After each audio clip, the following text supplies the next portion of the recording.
سر آپ کا اپنا ادارہ بھی ہے اسٹوڈیو تنزیل کے نام سے، یہ کیا کیا سروسز پرووائڈ کر رہا ہے، کس طرح سے بچوں کو ٹریننگ دے رہا ہے؟ سر اسٹوڈیو تنزیل کا انیشیٹو ہم نے 2003 میں لیا اور اس میں کچھ اس طرح سے تھا کہ میری ڈرائنگ سکل شروع سے اچھی تھی، تو میرے پاس موسٹلی اسٹوڈنٹس آیا کرتے تھے کہ آپ نا ہمیں تھوڑا ڈرائنگ کی ٹریننگ دیں.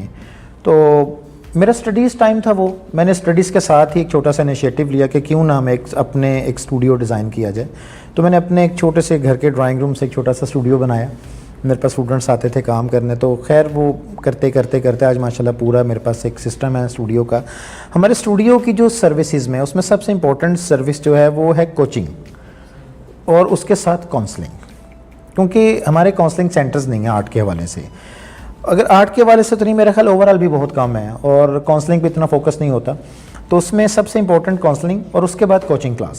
اور کوچنگ کلاس میں ہم ڈرائنگ پہ فوکس کرتے ہیں.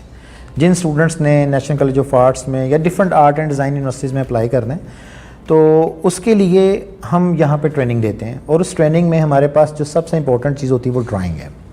پھر ڈرائنگ کے ساتھ ہمارے پاس اس میں ایک اور امپورٹنٹ سبجیکٹ جو اس کے ساتھ اٹیچ ہوتا ہے وہ ہے ایپٹیٹیوڈ. ایپٹیٹیوڈ ایک ایسا سبجیکٹ ہے جس میں آرٹ اینڈ ڈیزائن، ہسٹری، ان سب چیزوں کے اوپر ایک پوری انفارمیشن ہے. کرنٹ افیئرس پہ بات ہوتی ہے، اس میں ایسیز پہ بات ہوتی ہے، اس میں ڈیزائن سائیکی، اس میں ہیومن سائیکی اور ڈفرینٹ بیہیویئرز، وہ کس طرح سے ہم نے ڈفرینٹ ایکسرسائزز ہوتی ہیں، کوسچنز ہوتے ہیں، اس پہ فوکس ہوتا ہے. پھر اس کے بعد اسی پریپریشن کا جو ہم سیشن ایک لیتے ہیں، اس سیشن میں پورٹ فولیو، ایک تو پورٹ فولیو اسٹوڈنٹس کا ہوتا ہے کہ جی ہم نے سر یہ ڈرائنگ بنا لی، بس یہی ہے. لیکن میں یہ بات کرتا ہوں کہ پورٹ فولیو جسٹ ایک ڈرائنگ کے حد تک نہیں ہے، وہ آپ کی ریگارڈنگ فیلڈ بھی، کہ اگر آپ ایک ٹیکسٹائل میں جانا چاہتے ہیں تو آپ کے پاس کیا نو ہاؤ ہے. ایسا تو نہیں ہے کہ آپ نے نیٹ سے آپ نے کاپی پیسٹ کیا، ایک امیج بنایا کہ سر یہ میرا پورٹ فولیو ہے. اس کے لیے پراپر ایک ریسرچ، ایک ایسی ریسرچ جس کے بعد آپ جو بھی کریٹ کریں وہ آپ کی اپنی کریشن ہو. یہ اپنی کریشن والی بات ایسے ہی ہے جیسے ہم کسی کے بچے کو اپنا بچہ نہیں کہہ سکتے، اسی طرح سے یہ تخلیق کا جو عمل ہے، اس میں ہم کسی کی تخلیق کو ہم اپنی تخلیق نہیں کہہ سکتے. تو دیکھیں کہ آپ اپنا خود سے کریٹ کریں اپنی سوچ کے ساتھ.